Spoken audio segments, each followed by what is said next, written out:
Just for purposes of the video, we're talking with City Councilman Al French, who's a candidate for mayor. And with everything I've already said, Al, why don't you just go ahead and kind of give us the snapshot of the campaign, and then we'll bargain any questions.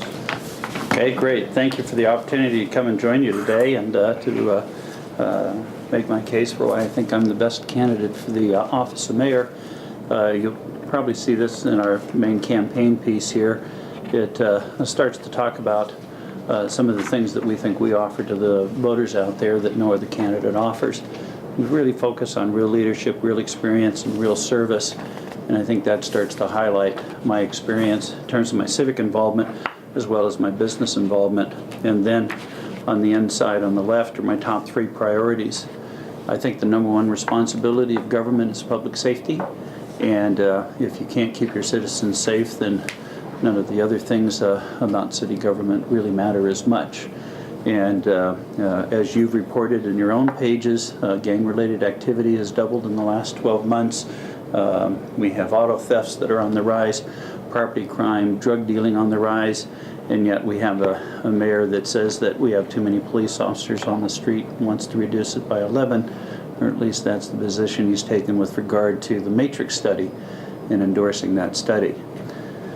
In 2005, the voters voted a tax increase to be able to maintain the level of service that we had for police and fire and libraries in 2005, and yet in 2006, well, in year 2005, we had an average of 1 vacancy in the police department per month. In 2006, we averaged 5.5, and since the end of 2006 until now, we're averaging 13 vacancies in the police department per month. Couple that with the fact that we have a number of fire stations that are understaffed. We have a fire department maintenance program that's understaffed, and my proposition to you is that we have not met our promise to the voters in 2005 of maintaining the level of service, and in fact we've deliberately reduced the level of service for the sake of building a reserve so that we can look financially, fiscally responsible in an election year, as opposed to meeting the basic responsibilities of government, which is public safety. And the community has paid a price for that in the increased crime rate. Growth and economic prosperity. We adopted a comprehensive land use plan in 2001. We are now in the 3rd administration since we adopted that plan, and to this date, not one of those mayors has championed that document. And in fact, our current mayor works to ignore that document. And yet that's our growth strategy for the next 20 years. I'll be the first mayor to champion the implementation of that document. I helped draft it. I worked with citizens for the better part of 7 years to put that together. I'm frustrated that we're now 6 years into it and we're no further along in terms of truly implementing the intent of that document than we were when we first started out. I'm the only businessman in this race. I'm the only one that's personally brought or created over 2,500 jobs to this community. I understand economic development. I've made a career at doing it. I don't just talk about it. I'm the only one that's actually managed an organization with $100+ million budgets and with 105 employees. None of the other candidates in this race come to this position with any kind of business experience or the ability to run an organization that has 2,000 employees and a $500 million budget. And then third, open and honest government. I think we've seen in the last year a series of events where the public has been excluded from the decision-making process inside City Hall, and for that matter, even the City Council has been excluded from that process. Too many times we've found out what's going on in City Hall by either seeing it on the evening news or reading it the next day in the pages of the Spokesman-Review. I was the one that championed the adoption of the ethics ordinance before the episode with Jim West came to the surface. I actually started that process in March of 2005 because I thought it was important that the electorate have a mechanism for holding their electeds accountable for their words, actions, and deeds. Little did I know the events of May 5th, 2005 would occur, but I think it did heighten the awareness of the need for some kind of structure within city government to hold elected officials accountable. And that was affirmed in the November 2006 election, when 72% of the voters voted to change the city charter to in fact implement the recommendations of the ethics ordinance. When we come to public safety, I'm the only candidate in this race that's actually been through the Citizens Police Academy. I'm the only one that's been through firefighting training. I'm the only one that's nationally certified as a trainer for disaster relief.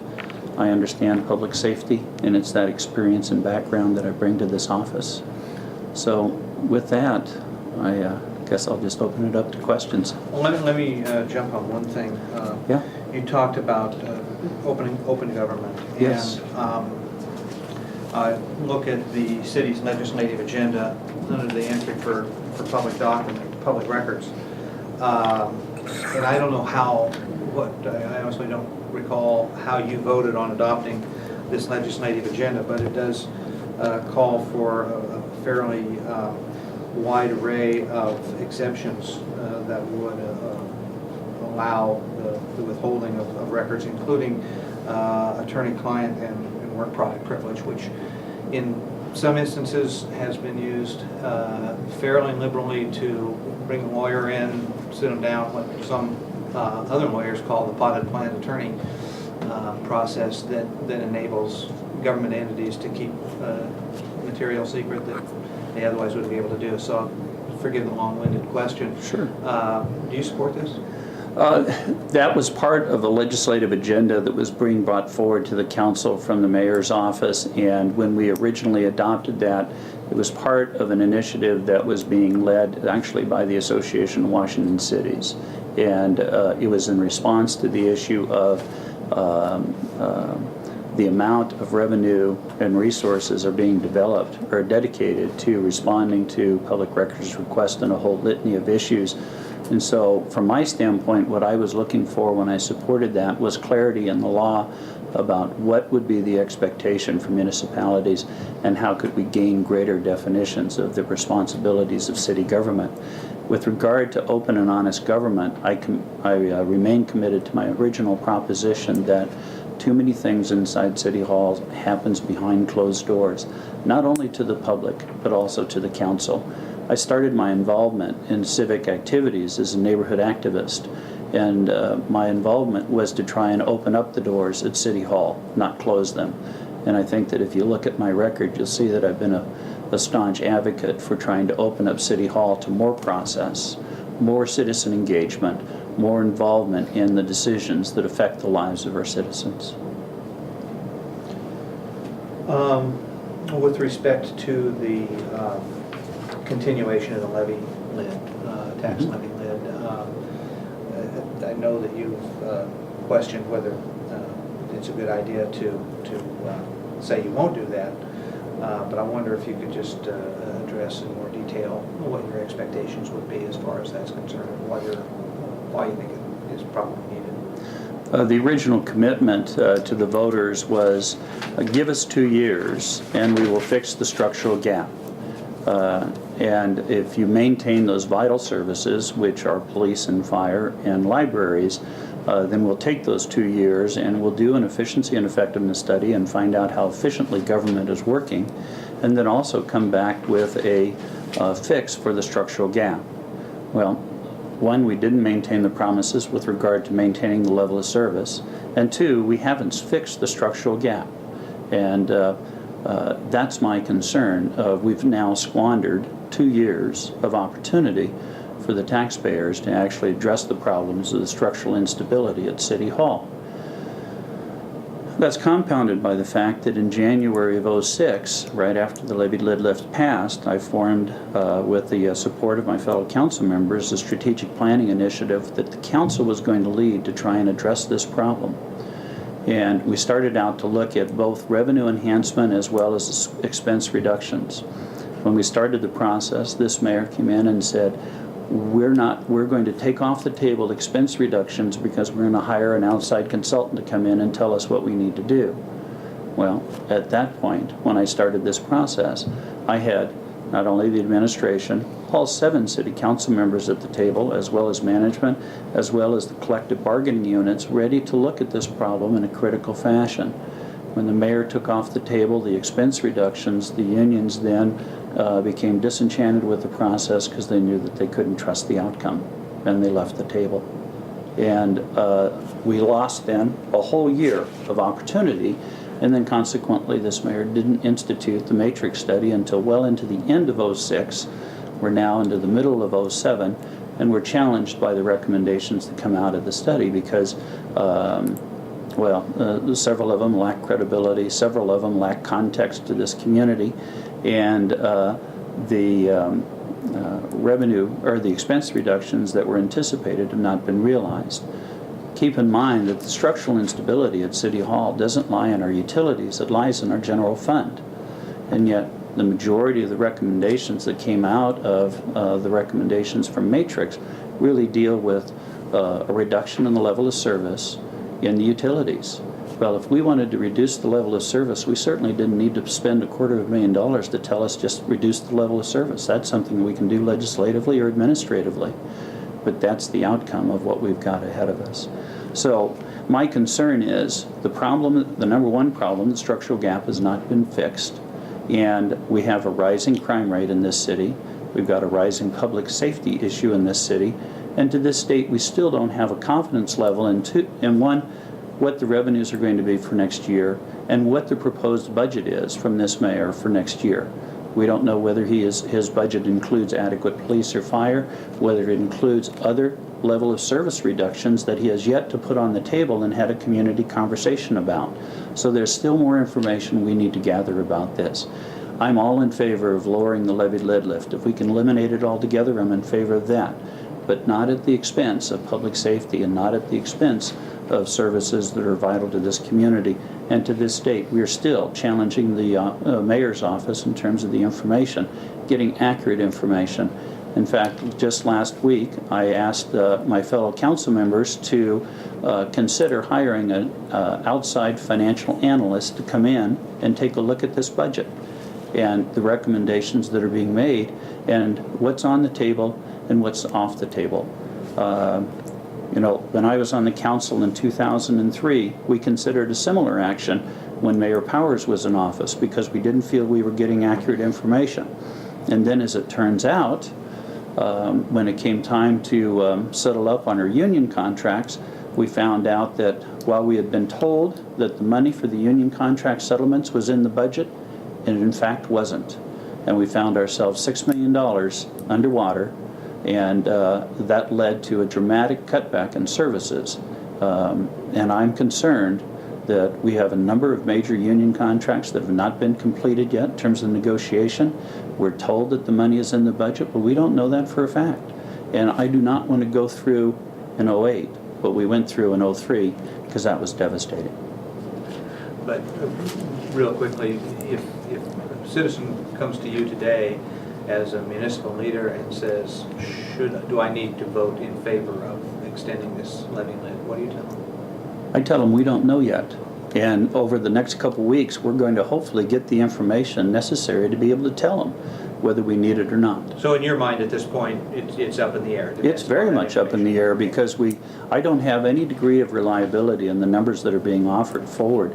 And there's another issue with regard to this. The mayor calls it a budget surplus. I call it deferred expenses that we're being presented with. We don't know how many of those deferred expenses can we, in fact, stave off for any more period of time and use those resources to help cover the structural gap for another year. And if the levied lead lift doesn't pass, assuming that it gets moved forward, and we still have a need for more police and fire and other services, then from my standpoint, I'm going to be campaigning for moving some of that $10.8 million, or whatever the number actually is, forward into the '08 budget to be able to provide a full range of services to our taxpayers. I was in Tacoma 3 weeks ago for the Association of Washington Cities. I'm one of the 2 chairs for the 2 major committees for that organization. I had the opportunity to talk to mayors from other communities that are dealing with the gang-related activities. And all of them recommended to me, Al, You need to be ahead of the gangs when they move into your community, because once they get established and once they set up shop, you will pay several times over what it would cost to prevent them to move in to try and get them out of your community. And you look at the city of Tacoma, for instance, that is a little bit smaller than we are in size, but has 100 more police officers on the street today than we do, because they're fighting that very issue. You look at Yakima, you look at the Tri-Cities, all of them are challenged by that. And if we're not aggressive with this issue, it will overtake us too. I kind of wanted to go back just a little bit when you were talking about difficulties getting information and that sort of thing. Under the strong mayor form of government, is there a problem from your perspective in terms of the ability of the council to be an independent check and balance on the administrative office? Do you have the resources you need? And if you don't, what's the solution to make that better? No, we don't have the resources necessary to do the job. And when you compare this structure of the strong mayor form of government to other similar sized cities, you'll find that city councils have a lot more resources available to them to be able to be an effective check and balance. When you look at this city council, and the only mechanism we have to look at the financial dealings of the city is what the city tells us, it's putting the fox in charge of the hen house. It's not effective. And so we find ourselves relying on trust, and sometimes when that trust isn't there, then you have to rely on other resources. And that's one of the reasons why I've suggested hiring an outside financial consultant. This is not unique. We had the same challenge at the end of the Powers administration, and that city council debated very seriously about hiring outside financial analysis to come in and review the books, because we did not have confidence in the numbers we were being given. Do you think it's worth considering reverting to a council manager form of government?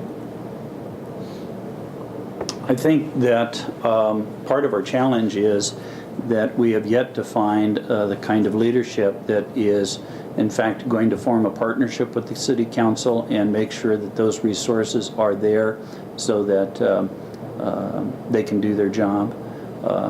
If you're doing your business in the open, then you have no problem with people looking at what you're doing.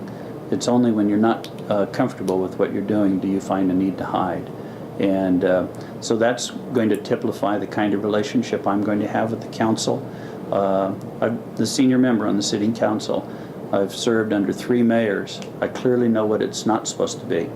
And after talking to mayors and council members in other cities where the strong mayor form of government does work, I'm confident that we can get there.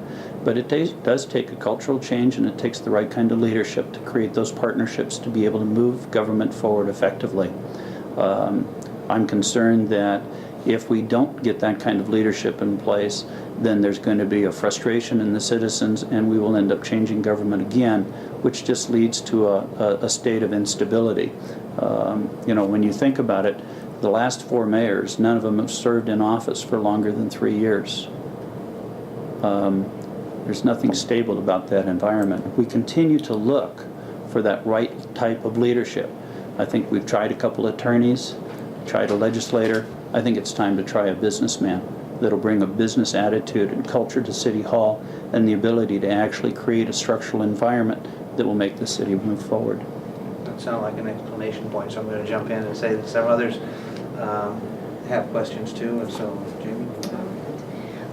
I'd like to ask you about what you see as the best solutions for providing low-cost housing for folks who have been and are in the process of being displaced as tenants downtown, and how would you go about implementing them? If you will look at the last 3 pages of the package that I delivered to you, the 3rd page from the back is called Potential Center Development Incentives. This is a list of incentives that I put forward in 1999 as we were developing the comprehensive land use plan that would address how to develop indoor centers. And then if you look at the last page, there's a list of 15 incentives that the city can implement that would in fact make sure that we could provide affordable low-income housing.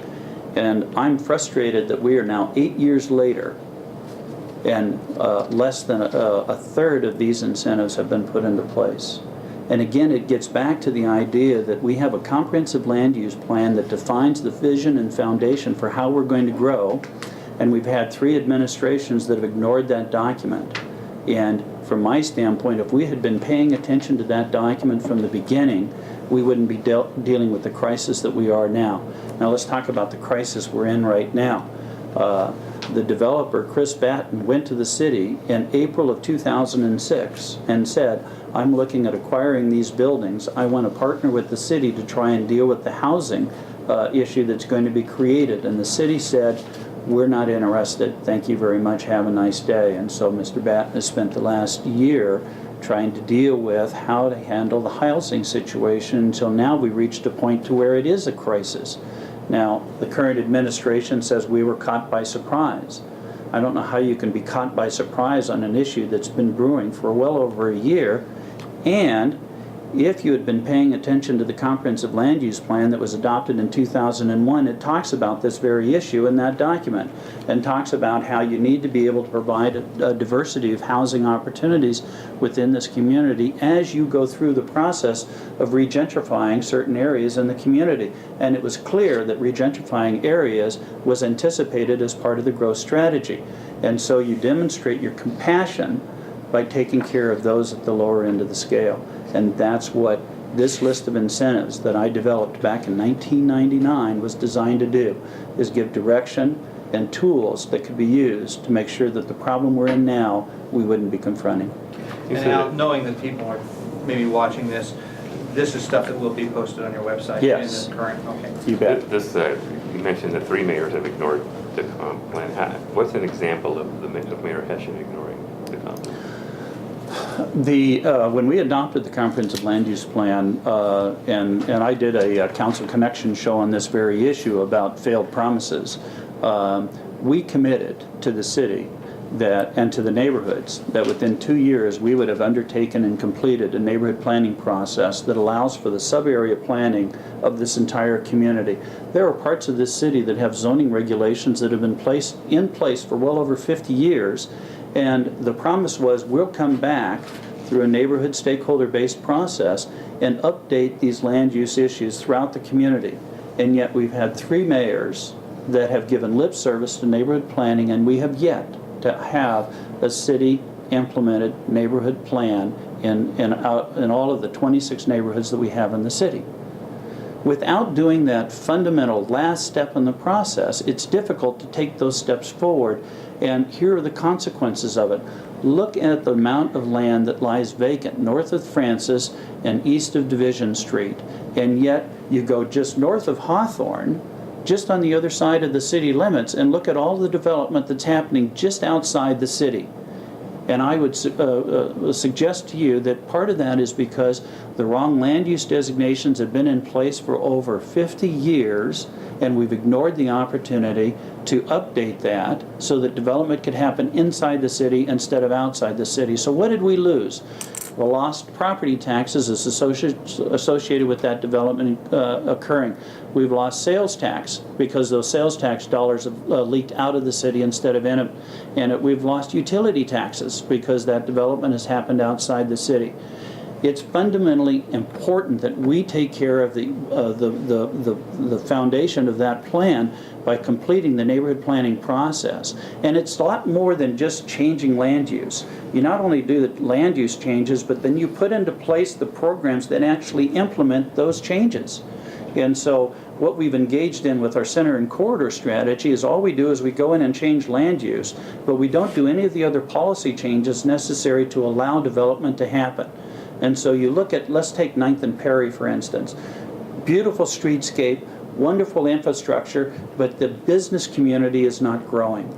And so just last week I had the opportunity to meet with some of the business leaders because of my retail background, and we're starting to work with them in terms of how do we create economic vitality in this center, because that's the underlying goal of the center and corridor strategy. Is those centers are going to be the urban villages that drive not only economic development and economic vitality, but they deal with the growth pressures that are coming to this community. and yet we've ignored that part of the process. And so that, in April of last year, 4 neighborhoods provided the funding necessary to finance their own neighborhood plans, and on April 6th of 2006, this mayor, through Jack Lynch, told those neighborhoods, no, you can't do planning. Even though they were ready with financial resources to do it and the energy and the stakeholders in place, this mayor said no. And he said no to neighborhood planning ever since he's been in office. He gives you lip service about, well, we'll do this and we'll do this, and ignores the fundamental principles of the comprehensive land use plan. It defines what neighborhood planning is. We have a neighborhood planning guidebook that defines the process. We've developed both of those back in 2001, and we've ignored them ever since. I'm going to be the first one to champion that, because that is the roadmap to financial success for the city, and we need to get back on track. As time clicks along, I think Jamie, another point.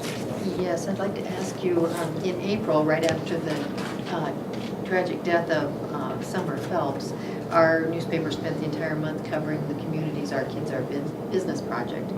And so I'm wondering what role you think the city should play in ensuring the safety and well-being of all the children in the city, and what steps you take as a mayor to pursue that goal. I think we need to provide a safe neighborhood for our kids to grow up in. And I think we need to be not only looking at restoring the neighborhood resource officers back into our cop shops, but we ought to be looking at restoring the neighborhood or the school resource officers back into our schools. We need to provide role models within our schools and safety nets within our schools that protect our kids from an element that's moving into this community that provides other alternatives for them. We also need to be engaged in before and after school programs for our kids, and that's a role that city government could and should be playing with regard to partnerships with our schools. I'm a big supporter of the community centers and the programs they offer. In fact, I served on the board for the Northeast Community Center for the better part of 5 years. I was the chair of that organization for 2, and continue to support the efforts of that community center, as well as East Central and West Central and Peaceful Valley, because they provide opportunities to keep our kids into safe environments. I'm also a big supporter of the Boys and Girls Club that located its first operation in my neighborhood, just blocks away from where I live. Again, an opportunity to provide resources for our children, take them off the streets and put them into safe environments, and while they're there, provide them with educational opportunities that supplement what our schools are doing. And so I'll work to continue to build those relationships and work to restore those services so that we provide safe environments for our kids. Public safety, #1 issue. We've got to be able to be in a position to keep this community safe for our seniors, for our children, for our families and loved ones. Thank you, Becky. Sarah. I let her have 2 30-second, that's all we have left. First one is, do you have documentation on the 2,500 new jobs? Yes, I do. You're responsible for? Could Yes, you get that to I'd be us? happy to. Okay. Yep. And the second one is, what's the pool solution? 30 seconds. Well, I still like to think that the pool solution lies in being able to create partnerships with other nonprofit organizations out there to be able to not only provide neighborhood pools, but I'm still a big fan of providing aquatic centers. By 2010, 25% of our community will be 55 or older, and they're looking for recreational opportunities 12 months out of the year. Neighborhood pools are only open 3 months out of the year. Aquatics facilities that are indoor provide 12-month exercise and recreational opportunities, and I think that's going to become more and more critically important as the baby boomer generation continues to age, and as we continue to look to attract baby boomers to this community as an economic resource for growing our economy. Gary, did you want to ask about the office? Yes, it is. How, as mayor, first of all, do you support an ombudsman's office for police oversight, and how can you make that work, given that the unions have to have a bargaining agreement? You know, it's interesting because when Bill Moreland called me in August of 2006 and asked me, you know, what should we do for oversight, I told him in that interview, and you published it in your newspaper on August 31 of 2006, that I support an ombudsman program similar to what they do in Boise. I'm familiar with the program in Boise because my son-in-law just graduated from Boise State University with a degree in criminal justice and had the opportunity to spend some time with the folks down there about their program. I think it's a good program, and it offers community confidence in their police officers. It offers good experienced oversight into the police department, and so that's the program I wanted to move forward with last year. Now, $50,000 later, this mayor has finally come to agree with me. The unfortunate thing is we've lost almost, 3/4 of a year in time in terms of not being able to move forward with that. We are in union negotiations with the police guild. We do need to have them at the table as we develop that, but right now we're not even having that conversation, and that's a frustration. We should have been having that conversation long before we got to where we're at. Now, why couldn't we have that conversation? It's because the police guild's contract expired in December 31 of 2005, and this mayor now is 18 months later and he still doesn't have a contract negotiated. That's not in good faith, in my opinion. That's the kind of tactics that were used by John Powers that got us into financial trouble back in 2003. We need to be at the table negotiating in good faith with all our collective bargaining units and negotiate contracts in a timely fashion. Had we been able to negotiate and complete that contract in 2005 like we should have, being able to deal with the ombudsman program and other things in a timely fashion could have happened because we could have put that on the table sooner and got through that process quicker. But by delaying all of these decisions, and that's what's typified this administration, is one delayed decision after another. The crime check initiative that the mayor came out and finally supported, the county commissioners put that forward last year.